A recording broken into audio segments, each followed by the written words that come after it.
আজকে আমি চিড়া দিয়ে খুব মজার একটা রেসিপি তৈরি করব, খুব মুখরোচক একটা খাবার তৈরি করব। এই খাবারটা যে কোনো কেউ কিন্তু অনেক বেশি পছন্দ করবে। তো এর জন্য এখানে আমি চিড়া নিয়েছি, আর চিড়াগুলো ভালো করে পরিষ্কার করে আমি বেছে নিয়েছি। তারপর হচ্ছে এখানে আমি মসুরির ডাল আর হচ্ছে খেসারি ডাল ভিজিয়ে রেখে এটাকে আমি পানি ঝরিয়ে নিয়েছি। সাথে নিয়েছি বাদাম, বাদামটাও আমি ভালো করে পরিষ্কার করে ধুয়ে নিয়েছি বেছে। তারপর ধুয়ে পানিটা আমি ভালোভাবে শুকিয়ে নিয়েছি। আর এখন হচ্ছে ডুবন্ত তেলে এই বাদামগুলো ভালোভাবে আমি একটু ভেজে নিচ্ছি। একদম যখন হয়ে যাবে তখন কিন্তু বুদবুদানি এটা কমে যাবে। যখন তেলের মধ্যে এই বাদামগুলো ছাড়া হবে তখন কাঁচা থাকা অবস্থায় প্রচুর বুদবুদানি হয়, যখন এটা হয়ে যায় তখন এটার বুদবুদানিটা কমে যায়, তখন কিন্তু বুঝতে হবে যে বাদামগুলো হয়ে গেছে। তো আমি হচ্ছে বাদামগুলো এখন আমি তেল থেকে ছেঁকে তুলে নিচ্ছি। আজকে যে রেসিপিটা করতেছি এটা কিন্তু খুবই সিম্পল, খুবই সাধারণ। গ্রাম বাংলায় আগে এই খাবারটা খুব বেশি প্রচলন ছিল। আমার দাদি, নানি, তারপর আমার শাশুড়ি প্রায় সময় দেখতাম যে এগুলো করে তারপর হচ্ছে একদম ডিব্বা ভরে ভরে রেখে দিত। তো এখন হচ্ছে আজকে আমার হঠাৎ করে মনে হলো আমি সেরকম কিছু একটা করি। তো এই জন্যই আসলে যে চিন্তা সেই কাজ। আর বাসায় তো সব উপকরণ ছিল, যার কারণে আর এক্সট্রা কোনো কিছু আমার কিনে আনতে হয়নি।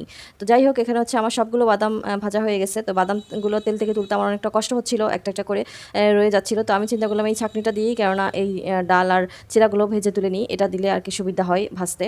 তো এই তো আমি হচ্ছে ডালগুলো দিয়ে তারপর হচ্ছে ভালোভাবে আমি এটা যখন হয়ে গেছে তখন হচ্ছে আমি তেলটা ছেঁকে এভাবে তেলে থেকে আমি নিয়ে ফেলেছি। এই ডালগুলো কিন্তু আমি আগে থেকেই ভিজিয়ে রেখেছিলাম।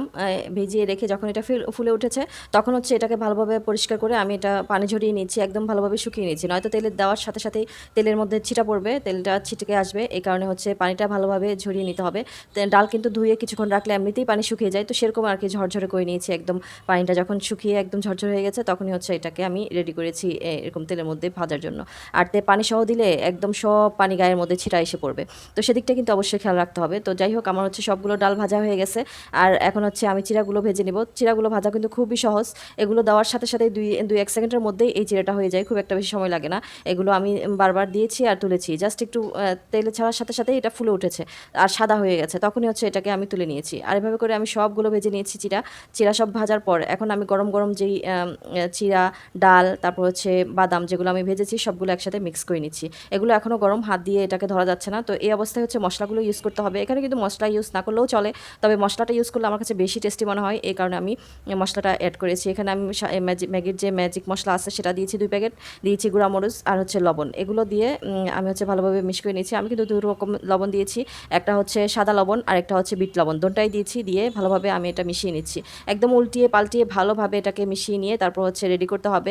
এইভাবে করে কিন্তু খেলে খুবই টেস্ট হয়, খুবই মুখরোচক হয়। অনেকে চাইলে এখানে এইভাবে করে আপনার কাঁচামরিচ, পেঁয়াজ এগুলো করে কিন্তু মেখে খেতে পারেন, সেটাও কিন্তু অনেক টেস্টি হয়। সাথে একটু চানাচুর অ্যাড করতে পারেন, তাহলে আরও বেশি টেস্টি হবে। তো আমি হচ্ছে আমার হাতের কাছে যেগুলো ছিল সেগুলো দিয়ে রেডি করে ফেলেছি। এখন আমি যেভাবে মাখছি এইভাবে মশলা মেখে ভালোভাবে ঠান্ডা হয়ে গেলে তারপর হচ্ছে বয়ম ভরে সারা মাসের জন্য রেখে দিতে পারেন। খুবই সাধারণ কিন্তু খেতে খুবই ভালো লাগে, খুবই মুখরোচক একটা খাবার। যে কোনো কেউ কিন্তু এটা খেতে খুবই পছন্দ করবে। হুটহাট যদি কিছু খেতে ইচ্ছা করে তখন এটা খেলে খুবই ভালো লাগে। তো এইভাবে করে অল্প উপকরণ দিয়ে আপনার বাসায় ট্রাই করতে পারেন, খুবই কম খরচে কিন্তু আপনারা এই খাবারটা তৈরি করে একদম মাসের জন্য রেখে দিতে পারেন। খুবই সাধারণ কিন্তু খুবই মুখরোচক খাবার এটা।